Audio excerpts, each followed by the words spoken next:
नमस्कार, मी संजय भोकरे. आपण पाहताय जनप्रवास लाईव्ह. आज विषय आहे बावनकुळे साहेब. आता सध्या जोरात आहेत, त्यांना महसूल खातं मिळालेलं आहे आणि ते भारतीय जनता पक्षाचे प्रदेशाध्यक्ष आहेत आणि त्यांची कामगिरी ही उत्तम ठरलेली आहे आणि त्याचंच बक्षीस म्हणजे त्यांना महसूल खातं मिळालं असावं म्हणायला काहीच हरकत नाही. त्याच बाबत आज आपण विश्लेषण करतोय.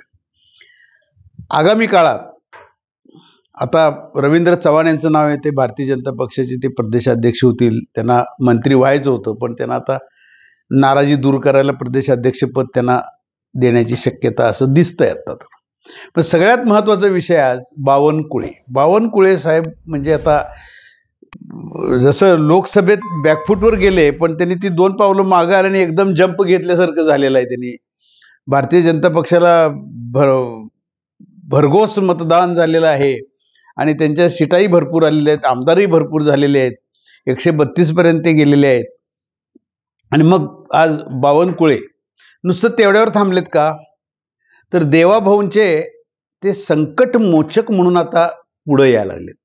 आताच्या मधल्या काळात तुम्ही बघा, एकनाथ शिंदे नाराज दिसले, अजितदादांना सुद्धा भेटणं, एकनाथ शिंदेना सुद्धा जाऊन भेटणं, देवाभाऊंची निरोप घेऊन जाणं, मधल्यामध्ये काही महत्त्वाच्या लोकांशी भारतीय जनता पक्षामधल्या सुद्धा लोकांच्या समजुती काढणं.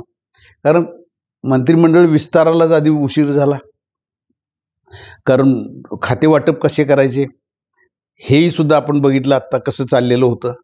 पण ह्या सगळ्यात बावनकुळे यांचा रोल अतिशय महत्त्वाचा ठरलेला आहे.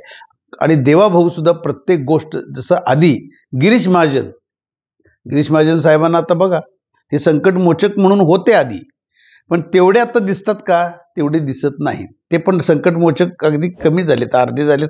जसं खाती त्यांना अर्धी मिळाली जलसंपदाची, तशीच अवस्था काहीतरी दिसते आहे. आणि आज पॉवरफुल म्हटलं तर बावनकुळे साहेबच दिसतात भारतीय जनता पक्षातले. म्हणजे देवाभाऊंच्या नंतर आता नाव घ्यायचं कोणाचं, तर आता बावनकुळे ओबीसीतला नेता. एक नागपूर वगैरे या भागात जर का आपण बघितलं तर त्यांचा दबदबा आहे, वजन आहे. आणि प्रदेशाध्यक्ष मिळाल्यापासून त्यांनी मराठवाडा, कोकण, पश्चिम महाराष्ट्र सगळीकडे ते फिरले, सगळीकडे मोड बांधली भारतीय जनता पक्षाची. आणि केंद्र स्तरावर सुद्धा ठिकठिकाणी आपण आता सभा झाल्या मोदी साहेबांच्या, आपण लोकसभेपासून सुद्धा बघत आलो. तर बावनकुळेंना अतिशय जवळ केलं जातं आणि देवाभाऊ या पाठीशी आहेत बावनकुळे साहेबांच्या, हे दिसून आलं. कारण देवाभाऊंना सुद्धा निवडून आणायसाठी त्यांच्या मतदारसंघामध्ये नागपूरला हे ओबीसी नेता म्हणून बावनकुळे साहेबांचंच वजन तिथं होतं आणि त्यांची मतं आहेत त्या भागात. हे त्यांनी काम केलं आणि देवाभाऊ सुद्धा थोडं जरा मध्ये चाललं तर की बाबा मतं घटेल, पण बावनकुळे साहेबांनी तिथं आपण झोकून काम केलं आणि तिथं देवाभाऊ सुद्धा निवडून आले. आणि बावनकुळेंनी हे जे काम केलं, आज ओबीसी समाज जो एकत्र आणला आणि इतर समाजात सुद्धा त्यांचं आहेच, मी असं म्हणणार नाही फक्त त्या समाजापुरतंच त्यांनी केलं, तर भारतीय जनता पक्षामध्ये एकदम ते नंबर 2लाच जाऊन बसले. आणि महसूल खातं दिलं त्यांना, गृह खात्याबरोबरीच ते खातं आहे तसं म्हटलं तर महसूल खातं, आणि ते खातं त्यांना दिलं. विखे पाटलांचं सुद्धा खातं, ते आधी महसूल मंत्री होते पण त्यांना सुद्धा जलसंपदा दिलं. जलसंपदातले 2 भाग केले. विखे पाटलांना एक निम्मत, म्हणजे त्यांना कृष्णा खोरे आणि गोदावरी दिलं, तर ह्यांना कोकण, बाकीचा इतर राहिलेला भाग सगळा दिला. त्याच्यामध्ये आत्ता इथनं पुढच्या काळामध्ये जे राजकारण घडणार आहे भारतीय जनता पक्षामध्ये, बावनकुळे साहेबांचा जरी रवींद्र चव्हाण प्रदेशाध्यक्ष झाले तरी सुद्धा बावनकुळे यांचाच वर्चस्व तिथं पण राहणार आहे अशी शक्यता दिसते. कारण स्थानिक स्वराज्य मतदारसंघाच्या निवडणुका आहेत, जिल्हा परिषद, महापालिका ह्या निवडणुका जरी असल्या तरी रवींद्र चव्हाण यांचा संपर्क हा, कारण निवडणुका 3 महिन्यात घ्यायच्या अशा पद्धतीचं देवाभाऊंचं स्टेटमेंट सुद्धा आता आलेलं आहे मुख्यमंत्री साहेबांचं.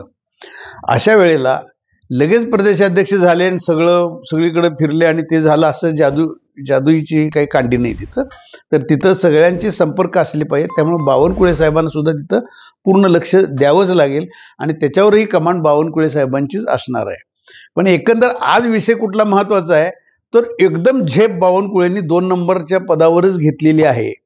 मग उद्याच्या काळात राजकारण कसं काय काय होणार आहे भारतीय जनता पक्षाअंतर्गत, आता बावनकुळे साहेबांचं नेतृत्व इतर सगळे नेते मान्य करणार का, हा आता विषय बघण्यासारखा आहे. आगामी काळामध्ये भारतीय जनता पक्षात एकसंघ सगळे राहणार का, बावनकुळे सगळ्यांना तसे सांभाळून घेणाऱ्यातले नेते आहेत, नाही अशातला भाग नाही, परंतु आगामी काळ सांगेल. रवींद्र चव्हाण प्रदेशाध्यक्ष झाल्यानंतर त्यांचं प्रदेशाध्यक्ष म्हणून कितपत ऐकलं जातं आणि बावनकुळे साहेबांचं कितपत ऐकलं जातं हे सुद्धा बघण्यासारखं राहील. पण एकंदरच संकट मोचक देवाभाऊंच्या इथनं पुढच्या काळात आपल्याला बावनकुळे साहेबच बघायला मिळतील. आज इथंच थांबू, उद्या पुढच्या भाग.